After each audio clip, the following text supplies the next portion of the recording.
Harry Potter is an incredibly successful and creative franchise that sadly has spawned a lot of lackluster games. USAopoly tried to change that when they released Harry Potter Hogwarts Battle, a cooperative deck building game. So, is it an innovative and amazing deck builder, or is it more of a thematic cash-in? Let's find out and discuss Harry Potter Hogwarts Battle.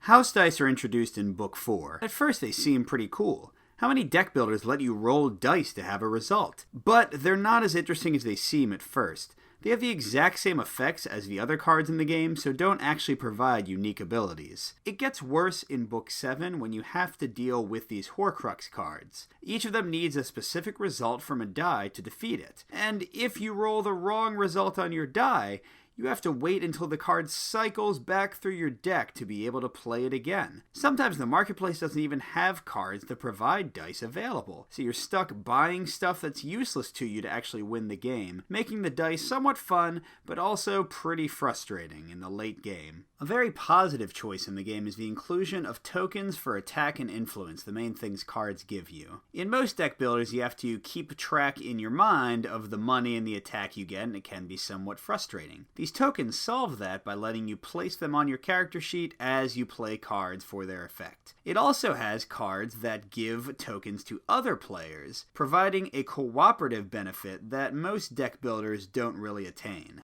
One of the most exciting design choices in the game is to divide it up into games just like the books in the Harry Potter series. And you get to open each one up, kind of like a little mini expansion. Gilderoy Lockhart, he was so annoying! I hate you. A negative side with the deck boxes, though, is that they never remove cards from the marketplace or the villain deck. So the villains can get really thick and lengthen the game severely. Additionally, for Harry Potter fans, you'll see some unthematic villains and allies pop up from time to time, if you know the stories well and know those characters no longer have a part to play. I'm down to only 2 points left in this review, and I haven't answered one of the big questions. Is this an innovative deck builder? Does it have random turn order and no shuffling of your deck to build big combos like Aeon's End? No. Does it have intense tactical combat and baked-in cooperation like Battle for Greyport? Yeah, no. Does it at least have a way to take cards out of your deck and build combos like every deck builder ever?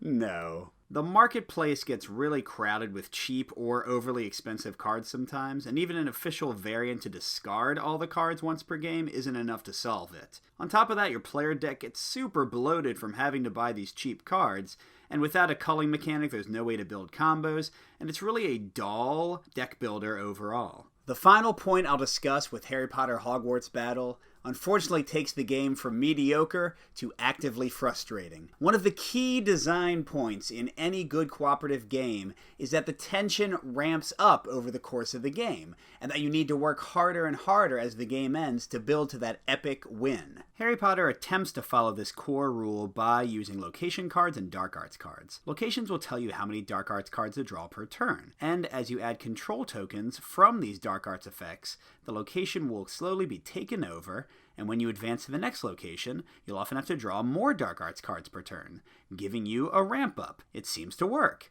However, the game chooses to include many cards like this one that have an effect to remove an entire token and are often ridiculously undercosted. You have the potential to remove all the control tokens and never even advance beyond the initial location with one dark arts card per turn. This completely takes away the tension of the game.